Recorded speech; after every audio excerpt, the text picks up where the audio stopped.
Olá, seja muito bem-vindo. Começa agora mais um Sem Edição, em ritmo já de eleições municipais. E todas as quartas-feiras, durante a eleição, uma novidade aqui em TVja. Eu vou fazer conexão direta com o Rio de Janeiro para conversar com o Maurício Lima, colunista do Radar. Fala, Maurício, tudo bem? Você me ouve bem? Tudo bem, tudo ótimo. Como é que estão as coisas aí em São Paulo? Tudo bem. Aliás, assim como aqui em São Paulo, no Rio de Janeiro já temos a primeira rodada de pesquisas, o Ibope divulgou os dados, Maurício, e o cenário tem aí uma similaridade, São Paulo e Rio de Janeiro. 2 candidatos do PRB lideram e estariam hoje no segundo turno, segundo os primeiros números das pesquisas. Aqui em São Paulo, Celso Russomano, e no Rio de Janeiro, o Marcelo Crivella. Confere, Maurício. É isso aí. Aqui saiu a pesquisa ontem do Ibope, né? Você tem os dados para apresentar aí para a gente, Maurício? Claro. Vamos colocar na tela, então. Ok. O Marcelo Crivella está com 27 pontos, né? Uma dianteira bastante folgada em relação ao segundo lugar, que está com 12 pontos, o Marcelo Freixo. Né? Logo ali colado no Freixo, você tem o Bolsonaro com 11%, e depois embaixo um outro grupo mais embolado, que começa com a Jandira Fegali, 6%, o Pedro Paulo, candidato do Eduardo Paes, com 6%, Índio da Costa com 5%, e o Osório, Carlos Roberto Osório, com 4%. Abaixo ali tem o Alessandro Molon, da Rede, com 2%. Né? Então, Silvio, assim, o que chama a atenção, né, dessa história, essa liderança folgada, como você falou, agora, a essa altura do campeonato, a não ser que ele cometa assim, uma barbaridade qualquer, o Crivella é o candidato a ser batido. Porque a campanha é mais curta esse ano, né? Exato, é bem praticamente curto, um mês, né, de não campanha. deve ter tanta alteração, né? Se ele não fizer nenhuma grande bobagem, ele praticamente está garantido no segundo turno e é o candidato a ser batido. Né? A questão aqui no Rio, né, a pesquisa continua dizendo isso, todos eles têm um índice de rejeição muito forte e o Crivella tem um índice de rejeição acima da casa dos 30%. Ele está, se eu não me engano, com 35%. Sim, exatamente. Então, esse é um dado a ser trabalhado ali. Quem chegar no segundo turno contra o Crivella, assim como em São Paulo, em relação ao Russomano, tem boas chances de ganhar, né? Inclusive, nas simulações de segundo turno aqui, ele não ganha todas, ele fica numa situação ali um pouquinho mais complicada. Então, assim, o que chama atenção também, até agora, pelo menos, Silvio, é o fraco desempenho, né, em termos de intenção de voto, do Pedro Paulo. Né? O Pedro Paulo é o candidato do Eduardo Paes, né, do PMDB, que governou, o Eduardo Paes governa a cidade há 2 mandatos. O PMDB é a grande força do Rio de Janeiro, ele teve 2 mandatos do Sérgio Cabral e elegeu o Pezão recentemente, inclusive ganhando do Crivella, e o Pedro Paulo até agora não decolou. Porém, a partir da história da Olimpíada, né, que a visão do governo, da prefeitura do Eduardo Paes começa a melhorar um pouquinho. Ele sai ali da casa de ótimo e bom de 20% e vai para 27%. Exato. Tá?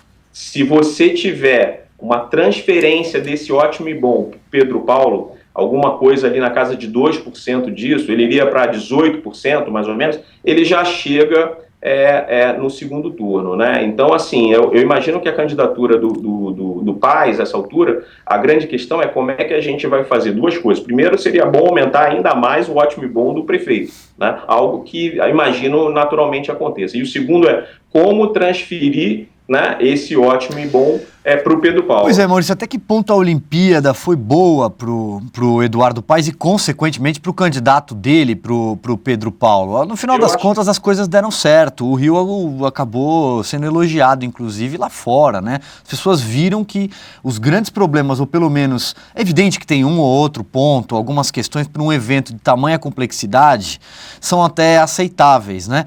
Mas o temor era tão grande, né? As obras foram um fracasso, a segurança pública. Afinal das contas, foi bom, né? Ele começou muito mal, né, Silvio? Assim, o próprio Eduardo Paes começou mal com aquelas declarações sobre o prédio da Vila Olímpica, né? Aquela declaração para a Austrália. Agora, depois daquele momento, acho que baixou nele, né, assim, alguma responsabilidade, e ele não errou mais. Ele fez tudo direitinho. E, de fato, né, a prefeitura se envolveu bastante na questão da organização dos Jogos Olímpicos. Boa parte do orçamento, e é uma coisa que ele vai ter que responder depois, boa parte do orçamento dos jogos, a prefeitura que foi puxando, foi fazendo as coisas. O governo federal ajudou pouco, o Estado também ajudou muito pouco, e a prefeitura puxou muita coisa para ele. O pai sabia que essa era a grande consagração dele, e, portanto, a chance de eleger o Pedro Paulo. E ele jogou todas as fichas nisso.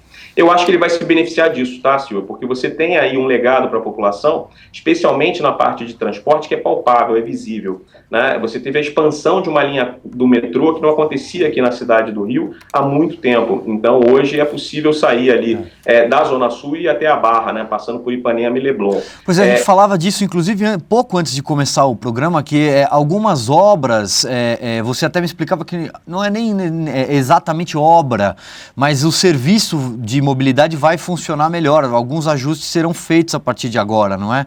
Exatamente, porque essa linha, por exemplo, a linha 4 do metrô aqui, ela estava num regime de soft opening, servindo às pessoas que tinham ingressos para os jogos, né, e a família olímpica. E a partir de agora, não, a partir de agora ela passa a fazer parte do uso diário da população. A mesma coisa vai acontecer com o VLT, você vai aumentar o número de bondes, né, de trens a serviço do VLT, então vai diminuir a periodicidade, vão passar mais trens e as pessoas vão ter um serviço mais eficiente de transporte. As linhas do BRT é a mesma coisa. Portanto, assim, eu tenho convicção de que existe um espaço, um upside aí para a candidatura do Pedro Paulo. Houve também, na semana passada, Silvio, uma notícia que vai favorecê-lo, que é a questão do arquivamento pela Procuradoria-Geral da República e depois pelo STF, da denúncia de agressão dele à mulher. Ah, pois eu ia te perguntar justamente isso, estava na minha listinha aqui para entrevistá-lo.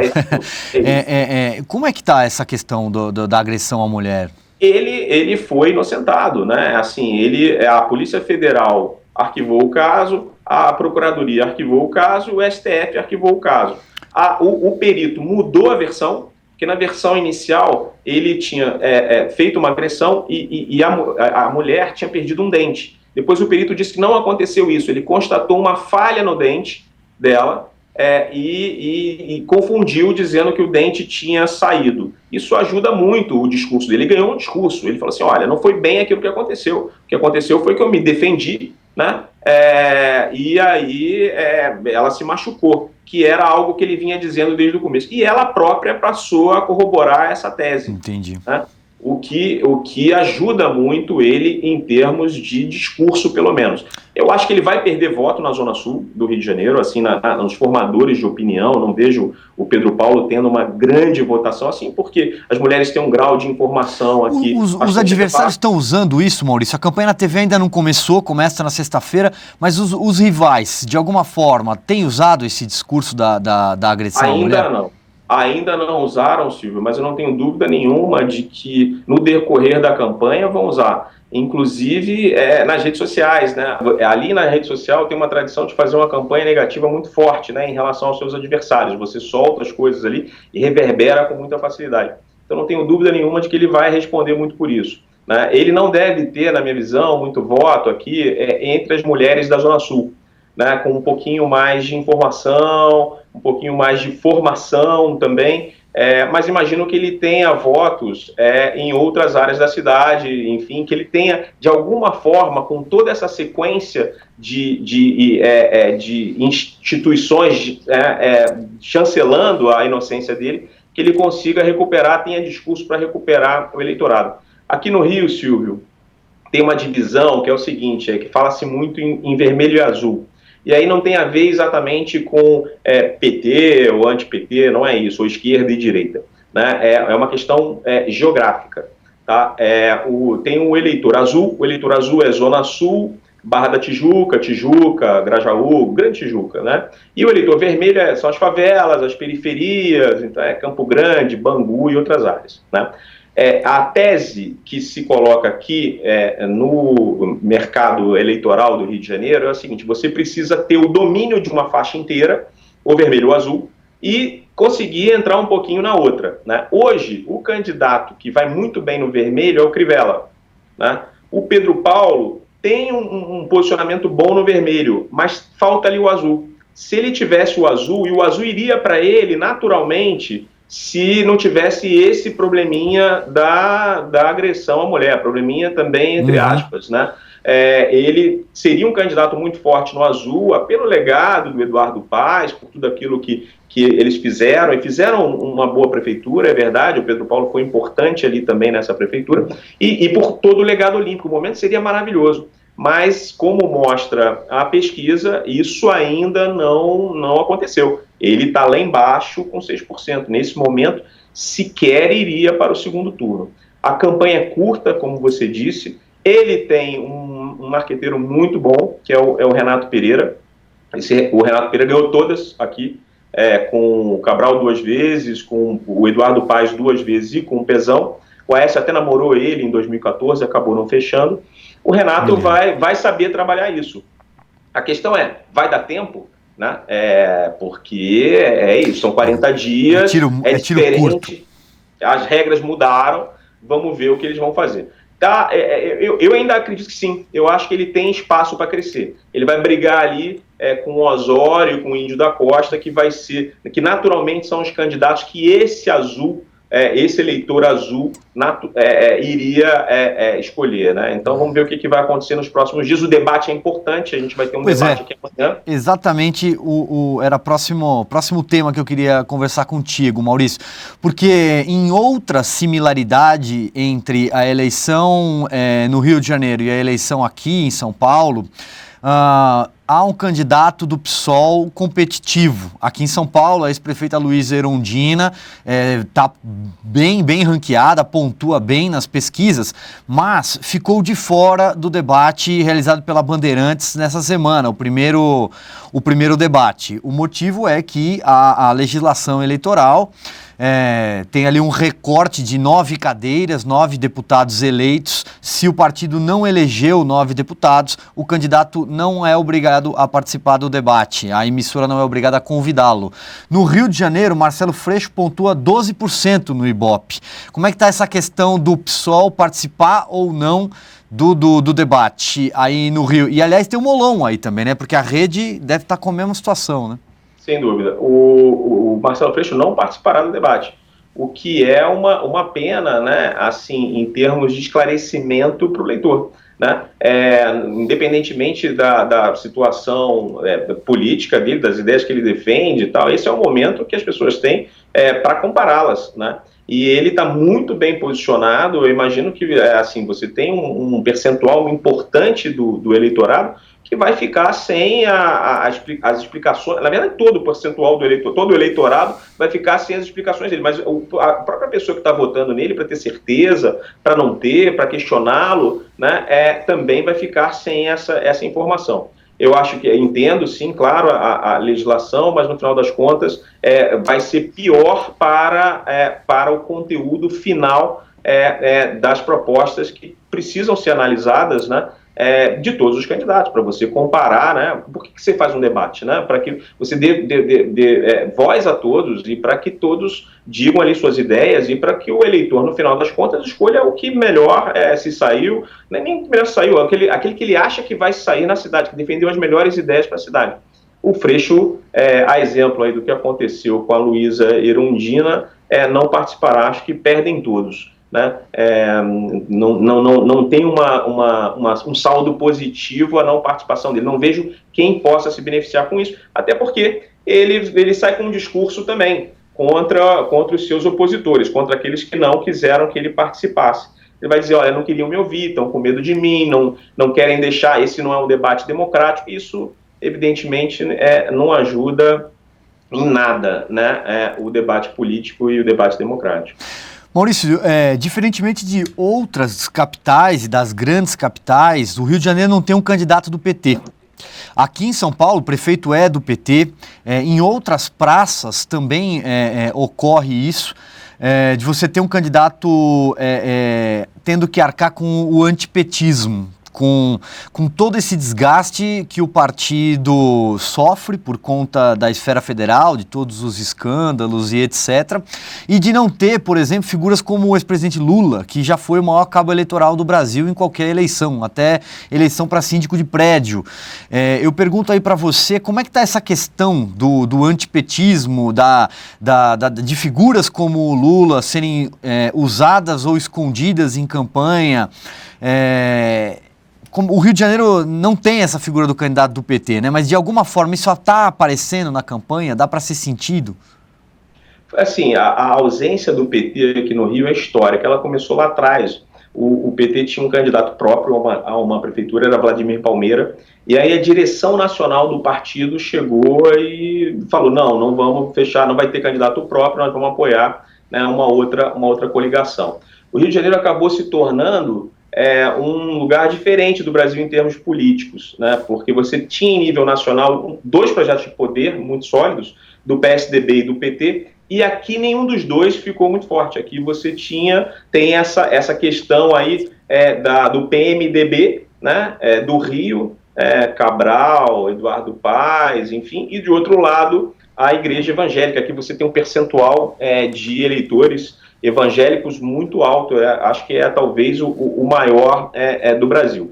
Quem, nos últimos tempos, vinha de braço dado com o PT aqui no Rio, na verdade, era o PMDB. Né? O Cabral tinha uma relação espetacular com o Lula, o Paes também, o Paes votou na Dilma, né? Ele votou na Dilma e inclusive foi pego naquele diálogo, né, com o Lula, né, que vazou, assim, amigo, né, do Lula, depois de... O eleitorado de Maricá não esquece aquela conversa, Maurício. Certamente. Por sorte ainda não é assim, ao governo do Estado, mas algum dia ele vai ter que responder por isso, porque imagino que o próximo passo dele seja o governo do Estado. Então quem andava antes de braços dados com o Lula e com o PT era o PMDB, que rapidamente refez, né, essa história. Agora não tem nada de PT, o PT vai ser simplesmente ignorado aqui na eleição. E é o que vem acontecendo no resto do Brasil, com exceção do Nordeste, a gente mesmo no Radar deu uma nota falando do Edinho Silva. O Edinho não está usando a estrela do PT, não fala de PT em nada. A única coisa ali é que você tem o número 13, né, para a campanha dele. Então, assim, vários candidatos do próprio PT estão escondendo o PT, quiçá os outros, né, que não querem andar ali lado a lado, que vão esquecer essa coligação do passado, porque hoje ela não traz votos. Mesmo aqui no Rio, que você, historicamente, também tem um eleitorado um pouco mais à esquerda em comparação com São Paulo, não dizer que é do PT hoje aqui dá menos votos, né, sem dúvida alguma. Maurício, para a gente encerrar, já dá para sentir aí no Rio de Janeiro, no que é uma das principais campanhas do país, né, um dos maiores colégios eleitorais brasileiros, as mudanças, o efeito das mudanças nas regras de financiamento eleitoral. Essas são as primeiras eleições em que pessoas jurídicas, empresas, não podem mais colocar dinheiro nas campanhas. Aqui em São Paulo, te digo que já dá para perceber, as campanhas estão ali um pouco mais humildes, seja na contratação de vultuosos marqueteiros, famosos marqueteiros, como também na panfletagem, no material de rua. Muita gente falando que essa é a campanha das redes sociais mesmo, porque é a ferramenta que tem em mãos. E no Rio, você percebe isso já? A mesma coisa. Aqui, o que a gente teve? A gente teve o namoro, né, de algumas candidaturas com marqueteiros um pouco mais famosos, e esses namoros acabaram não indo para frente. E a questão foi única e exclusivamente dinheiro. Né? Eles estavam pedindo alto, estavam pedindo como pediam no passado, e as candidaturas não puderam fechar. Então, eles acabaram, a exemplo do que acontece aí, num processo de juniorização, né, de alguns marqueteiros, né, de chance para que novos marqueteiros até abracem campanhas maiores. Mas o fato são pessoas com menos estrada, né, e que evidentemente estão pedindo menos também para fechar esses contratos. O mesmo em relação às estruturas, Silvio. Assim, a campanha aqui, eu posso dizer claramente, não começou. A campanha, que você não vê a campanha nas ruas. né? Você até vê o candidato aqui, ali, fazendo um aperto de mão e tal, mas uma coisa ainda, em comparação com o passado, é muito amadora, né? Sem aquele material gráfico caríssimo, né? Exatamente, não tem material gráfico nenhum até agora. Aqueles comitês enormes, bem estruturados. Exatamente. Isso sumiu, né? Nada, nenhum cavalete na rua, não tem mobiliário urbano, não tem nada. A campanha, que oficialmente já está valendo, neste momento seria impossível dizer para você assim, a campanha, alguém que passasse aqui pela cidade não tivesse informação nenhuma, dissesse assim, não, vai ter uma campanha aqui. Não tem um adesivo, não tem um bottom até o momento. Tudo bem, teve a Olimpíada até agora, pode ser que eles tenham pensado, não, vamos começar depois, mas o fato é esse, zero de estrutura até agora. Eu imagino, assim como você estava falando, essa vai ser uma campanha de internet, né? Com a mudança das regras também, você não vai ter aquele horário eleitoral à noite, você vai ter muitos spots durante o dia, né? Então, eu acho que esses spots, eles serão pensados não só para televisão, né, mas também depois para reverberação na internet. Vídeos curtos, a gente sabe hoje que quando você faz um vídeo você tem um alcance maior, né, nas redes sociais, enfim, via as grandes redes sociais, e é bem possível que esse seja o pensamento da campanha. Vamos produzir vídeo sim, mas não só com foco na TV, com foco também na reverberação e no alcance que ele pode ter depois nas redes sociais. Em relação a financiamento, é complicado mesmo. Eu acho que essa vai ser a única campanha com essas regras, tá, Silvio? Várias autoridades no assunto têm falado a respeito. Eu imagino que a gente precisa fazer um novo debate para saber quais serão aí as regras da próxima campanha, né? O financiamento privado, ele está absolutamente demonizado, né? Porque, em função da Lava Jato, enfim. Mas esse financiamento privado é o que funciona, por exemplo, e funciona bem nos Estados Unidos. As empresas, só que é tudo às claras, né? E o fato de você fazer o não financiamento privado pode gerar o financiamento privado nas escuras, né? O que não é tão bom. Você acaba não limitando esse jogo, né, do Caixa 2. Você só elimina o Caixa 1. Enfim, é um debate mais extenso, né, precisa ter uma avaliação mais profunda para saber que tipo de regra eleitoral a gente vai ter no futuro, mas o fato do jeito que está, não vai permanecer. Vai ser eleição única com as regras atuais. Legal. Maurício, vou deixar aqui já o check-in antecipado, feito para quarta-feira da semana que vem, a gente conversar de novo sobre as eleições no Rio, pode ser? Será um prazer, a gente vai ter tido debate, a gente vai ter muita informação com certeza. Grande abraço. Legal, um abraço, Maurício. Esse foi o Sem Edição, obrigado pela sua companhia, obrigado pela sua audiência e até o próximo programa.